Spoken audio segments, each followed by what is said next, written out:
El 6 de agosto de 1824 estuvo en la victoriosa batalla de Junín, también como jefe de Estado Mayor. Fue ascendido a general de división e inmediatamente el grado del Gran Mariscal del Perú, honor no alcanzado por ningún otro boliviano.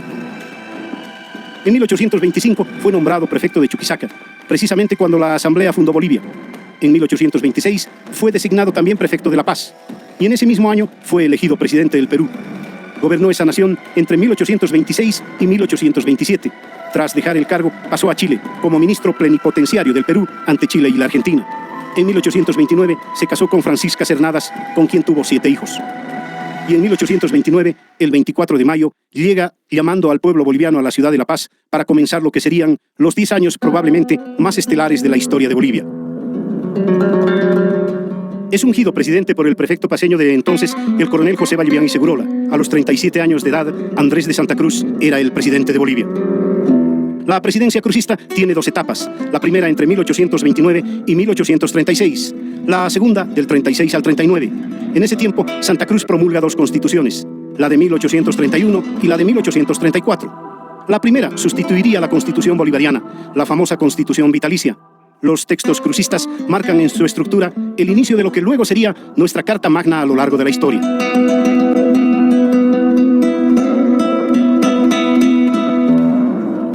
Primero presidente provisional, elegido luego en 1831 como presidente constitucional, reelecto en 1835, Santa Cruz define la organización de la República. El verdadero organizador de la nación es sin duda el Gran Mariscal. Para hacerlo, centraliza todo el poder en su persona. Lo primero que hace es el equilibrio del presupuesto. Años más tarde, Francisco Burnett O'Connor diría: puedo asegurar que durante la administración de Santa Cruz no se sacó ni un solo peso del erario nacional fuera del presupuesto. Busca también respaldar la moneda sólidamente, implantando el patrón oro, pero comete el error de desvalorizar la moneda de plata, alterando su ley en lo que se ha llamado la moneda feble. Preocupado por la educación, fundó las universidades de La Paz en 1830 y la de Cochabamba en 1832. Creó Colegio de Artes y Oficios y estableció reglas adecuadas para la educación de los niños. Durante su gobierno se creó la Corte Superior de Cochabamba. En el aspecto ceremonial, Santa Cruz fue el primer presidente que usó como insignia de la presidencia la medalla que devolvió al país el libertador Bolívar como manda testamentaria y que hasta hoy sirve a los presidentes del país por decreto de 1839. Su obsesión por una buena administración jurídica de la patria lo condujo a nombrar a una comisión que en 4 años dotó a Bolivia del grupo de códigos. Este grupo fue el primer propio que aprobó una noción sudamericana. Estos códigos fueron el civil en 1831, el penal de ese mismo año, el de procedimientos y el mercantil y el de minería en 1834. Intervinieron en esa tarea varios colaboradores como D'Alense, Sánchez de Velasco, Torrico y Orosa, entre otros.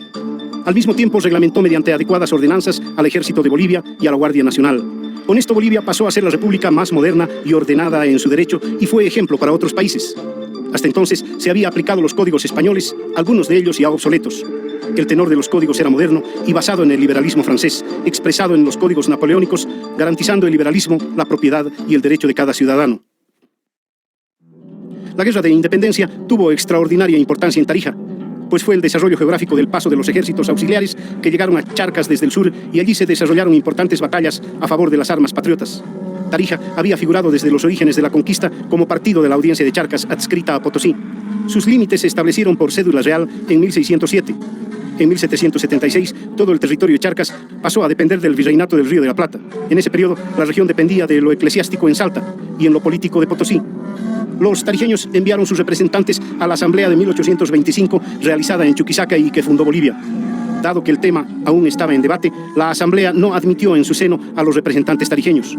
Bolívar, por su parte, accedió en septiembre de 1825 al pedido de Buenos Aires de incorporar a Tarija a su jurisdicción. Pero la decisión tarijeña en varios cabildos, la más importante realizada el 6 de julio de 1825, ratificó su libre voluntad de pertenecer a Bolivia. Esto hizo que la Asamblea Constituyente de Bolivia, por ley del 3 de octubre de 1826, afirmara que Tarija era parte de Bolivia y admitiera a sus representantes en su seno. En noviembre de 1826, el Congreso de Buenos Aires elevó a rango de provincia a Tarija. Por esa razón, Santa Cruz se dio cuenta de que Tarija debía ser jerarquizada en la estructura política administrativa del país y el 24 de septiembre de 1831 promulgó la Ley de la República que estableció que Tarija se convertiría en el 7º departamento de Bolivia. De ese modo, se garantizó definitivamente la permanencia de la valerosa región que por voluntad propia decidió pertenecer a Bolivia y se limitaron así las pretensiones de Buenos Aires sobre ella. La presencia del presidente y sus adecuadas medidas constituyeron la administración de los diplomáticos acreditados en el país, que transmitidas a sus respectivas autoridades le dieron al mariscal el respeto y las buenas relaciones con países europeos como Inglaterra y Francia, y en América con países vecinos y en los Estados Unidos. Es ejemplar de la dimensión del estadista en la frase del cónsul británico Wilson que señalaba: «Me acerco a este indio con más respeto que al rey de Inglaterra». En 1835, el ejército de Bolivia se ha duplicado.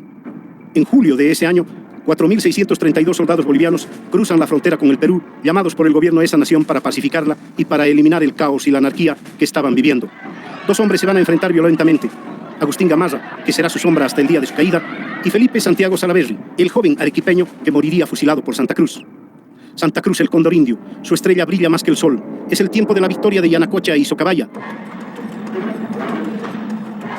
de Iruya y Montenegro, allá en el sur, en la frontera con la Argentina, donde el mariscal Otto Felipe Brown derrota a las tropas argentinas de Rosas, y en el norte, donde las tropas bolivianas llegan hasta la propia capital del Perú. Por fin, después de varias consultas y congresos en el norte y en el sur del Perú, y en Bolivia el 28 de octubre de 1836, Andrés de Santa Cruz expide el decreto de creación de la Confederación Perú-Boliviana. Queda establecida, dice el primer artículo, la Confederación Perú-Boliviana, compuesta por el Estado norperuano, el Estado surperuano y la República de Bolivia. Entre el 30 de abril de 1837 y el 1 de mayo de ese año se suscribe el Pacto Fundamental de la Confederación, en cuya virtud se comprometen a confederarse entre sí para mantener seguridad interior y exterior de las repúblicas. Pero si la idea de Santa Cruz está todavía adelantada en relación a su tiempo, para bolivianos y peruanos, el enemigo real se llama Diego Portales, un hombre tan grande y colosal como el propio Santa Cruz, que estableció el futuro de Chile. Portales dijo en un célebre texto que Bolivia y Perú unidos serían siempre más que Chile, y tenía razón.